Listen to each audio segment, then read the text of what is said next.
छात्राओं का health insurance होना चाहिए और तीसरा जो भ्रष्टाचार फैल रहा है यूनिवर्सिटी में वो खत्म होना चाहिए। एक छात्र की जान तो इन लोग ले लिए, यहाँ इतनी गर्मी में इतने छात्र लोग बैठे, किसी को कुछ हो जाएगा तो उसका जिम्मेदार कौन है? विद्यालय प्रशासन क्या कुंभकर्ण की नींद सो रहा है कि उसके यहाँ कौन आ रहा है कौन जा रहा है, हॉस्टल के बच्चे कहाँ जा रहे हैं, उनके साथ क्या हो रहा है उनको खबर नहीं हो पा रही। एक बहन की जिसमें हत्या हो गई है और दूसरा भाई अभी भी हॉस्पिटल में है। दूरभाषिता सेंट्रल यूनिवर्सिटी में हुए बीते दिनों छात्रा के मौत को लेकर एबीवीपी का आक्रोश भड़का है। एबीवीपी के तमाम प्रदर्शनकारियों ने कुलपति चैम्बर का घेराव कर दिया है। देखिए तमाम एबीवीपी के जो प्रदर्शनकारी हैं उन्होंने यहाँ पर कुलपति कार्यालय का घेराव कर दिया है और जमकर नारेबाजी कर रहे हैं। दरअसल बीते दिनों एक छात्रा की मौत हुई थी, उसके बाद एबीवीपी का जो आक्रोश है उसको लेकर भड़का है।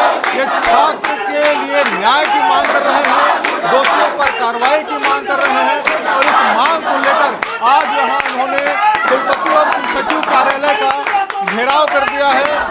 कार्यालय के बाहर ये यहाँ पर जमकर नारेबाजी कर रहे हैं, दोषियों पर कार्रवाई की मांग कर रहे हैं, कुलपति कुलसचिव के निलंबन की मांग कर रहे हैं। देखिए किस तरह से उनकी जो मांगे हैं, जो मृतक छात्रा है उसके परिवार को यहाँ पर विश्वविद्यालय शासन से आर्थिक सहयोग प्रदान करे, इसके साथ ही तमाम जो छात्र छात्राएं हैं उनका बीमा कराया जाए, इसके साथ ही जिस तरह से तानाशाही रवैया यहाँ पर विश्वविद्यालय प्रबंधन कर रहा है उसको खत्म किया जाए। इसको लेकर यहाँ आंदोलन जो है वो प्रदर्शनकारियों का जारी है, इसको लेकर यहाँ पर इन्होंने तमाम पोस्टर्स भी जो है यहाँ पर लगाए हैं।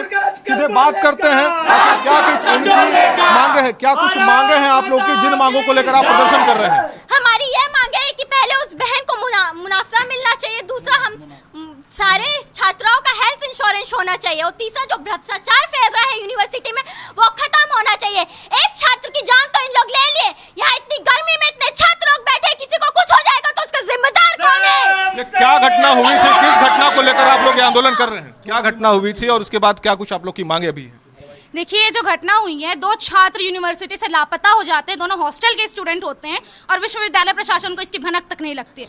विश्वविद्यालय प्रशासन क्या कुंभकर्ण की नींद सो रहा है कि उसके यहाँ कौन आ रहा है कौन जा रहा है, हॉस्टल के बच्चे कहाँ जा रहे हैं, उनके साथ क्या हो रहा है उनको खबर नहीं हो पा रही। एक बहन की जिसमें हत्या हो गई है और दूसरा भाई अभी भी हॉस्पिटल में है। इसका जिम्मेदार कौन है? इसका जिम्मेदार इस मामले पर पुलिस ने चूंकि अपनी कार्रवाई की है, क्या लगता है कहां पर चूक हुई है जिसकी वजह से ये घटना हुई? इस पूरे मामले पे विश्वविद्यालय के प्रशासनिक लेवल पे बहुत बड़ी चूक हुई है। किसी भी प्रशासनिक अधिकारी के ऊपर कोई कार्रवाई नहीं किया गया है। 22 तारीख को ही विद्यार्थी परिषद के द्वारा मांग किया गया था कि उसके परिवार को मुआवजा मिले, जो भी इस पे दोषी है उस पर कार्रवाई हो, लेकिन विश्वविद्यालय क्या किया, दो जो गार्ड बाहर में रहते थे उनको सस्पेंड कर दिया, जिनकी 8,000 रुपये पेमेंट था। किसी भी प्रशासनिक अधिकारी के ऊपर कोई कार्रवाई नहीं हो, उल्टा इन लोग 22 तारीख को बहन का शव उसके घर नहीं पहुंचा था, उस दिन होलिका दहन का कार्यक्रम किए, उसके अगले दिन होली का कार्यक्रम किए। वाइस चांसलर और रजिस्ट्रार यहाँ तक के सिम्स में गए भी नहीं उस बहन के शव को देखने के लिए, उसके परिवार से कोई मिला नहीं। हमारी 3 डिमांडें हैं कि विश्वविद्यालय प्रशासन उच्च लेवल की SIT की जांच करवाए और जो भी इस पे कार्रवाई होना सुनिश्चित करे कि जो भी इस पे दोषी हो उस पे कार्रवाई हो। दूसरी हमारी मांग है कि 2017-18 में इस विश्वविद्यालय के प्रत्येक छात्रों का इंश्योरेंस होता था, बीमा होता था, वो दोबारा से चालू कराया जाए। और तीसरी मांग ये है कि विश्वविद्यालय में जितने मतलब तानाशाही चल रही है विश्वविद्यालय के हॉस्टल में, 22 तारीख के बाद इस लेवल पे तानाशाही चल रही है। यदि कोई गर्ल्स मेडिकल ग्राउंड पे भी चाहती है कि उसको बाहर जाना है तो ये कह के उसको नकार दिया जाता है कि 22 तारीख को एक तुम्हारी दोस्त गई थी, देखो आज कैसे आज वो जिंदा नहीं है, उसकी मौत हो गई है एक्सीडेंट में, वैसे तुम भी बाहर जाओगे मर जाओगे। ये विश्वविद्यालय के वार्डन और केयरटेकर बोल रहे हैं। अभी क्या कोई बात हुई प्रबंधन से, आप लोग की कोई बात हुई, विश्वविद्यालय प्रशासन से कोई बात हुई, कोई चर्चा हुई? अभी हम लोग अखिल भारतीय विद्यार्थी परिषद आधा घंटा से यहाँ पे आंदोलन कर रही है। क्या लगता है कोई विश्वविद्यालय प्रशासन से आप लोग की बात हुई जिन मांगों को लेकर आप लोग पहुंचे? मैं बताना चाहूंगा आप लोगों के साथ, जैसा कि इकाई के अध्यक्ष राज तिवारी ने बताया कि यहाँ पर छात्रों के साथ अत्याचार हो रहा है। कार्रवाई के नाम पर 8,000 कमाने वाले गार्ड को निलंबित कर दिया गया, किसी अधिकारी को कुछ नहीं बोला गया।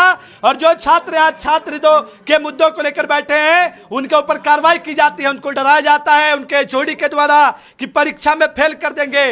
और मुझ जैसे कई छात्रों का गोल्ड मेडल रोक दिया गया, चांसलर मेडल रोक दिया गया और यह बोला गया कि आप एलिजिबल नहीं थे। यह बड़े दुख की बात है। मैं बताना चाहूंगा मैं बताना चाहूंगा कि हम लोग यहाँ बैठे थे कि कुल सचिव अपना इस्तीफा दे, लेकिन कुल सचिव भाग गया और यहाँ के कुलपति भी पता नहीं कहाँ लापता हो गए हैं। उनकी कोई खोजबीन नहीं है और कोई अधिकारी हम लोगों को सुनने नहीं आ रहा है, बकायदा पुलिस से डरवाया जा रहा है। बिल्कुल, क्या कहना चाहेंगे, क्योंकि मांगे आप लोग लगातार रख रहे हैं, प्रबंधन का इस पर ध्यान नहीं दे रहा है, कोई बात आप लोग की हुई, कोई समाधान निकल रहा है इस पर? विश्वविद्यालय प्रशासन 3 दिन से अनाथ है। मैं आप सभी को बताना चाहूंगा, 3 दिन से विश्वविद्यालय में हमारे वीसी नहीं है, विश्वविद्यालय अनाथ पड़ा है। विश्वविद्यालय के वीसी को कोई होश नहीं है कि विश्वविद्यालय में क्या समस्या आ रही है, क्या समस्या नहीं आ रही है। आपको एक घटना से मैं अवगत कराना चाहूंगा। विश्वविद्यालय प्रशासन में जो हमारी बहन गई, उसके चरित्र पर लांछन लगाया जा रहा है। एक ऐसा झूठा खबर फैलाया जा रहा है कि जो हमारी छात्रा बहन थी वो नशीली पदार्थ का इस्तेमाल करके रोड पे बाहर घूम रही थी, इसलिए उसकी मृत्यु हुई। ऐसा विश्वविद्यालय प्रशासन खूनी है। देखिए, इस तरह के गंभीर आरोप जो हैं वो विश्वविद्यालय प्रशासन पर यहाँ पर तमाम जो यूपी के छात्र हैं वो लगा रहे हैं। इनकी मांगे हैं कि जो विश्वविद्यालय की जो छात्रा थी उसकी मौत हो गई है, उसको न्याय मिले, उसके परिवार को न्याय मिले, और उसी मांग को लेकर लगातार यहाँ पर एबीवीपी प्रदर्शनकारियों का प्रदर्शन जारी है। कैमरा सतीश मिश्रा के साथ जितेंद्र खवाई, आज 24 बिलासपुर।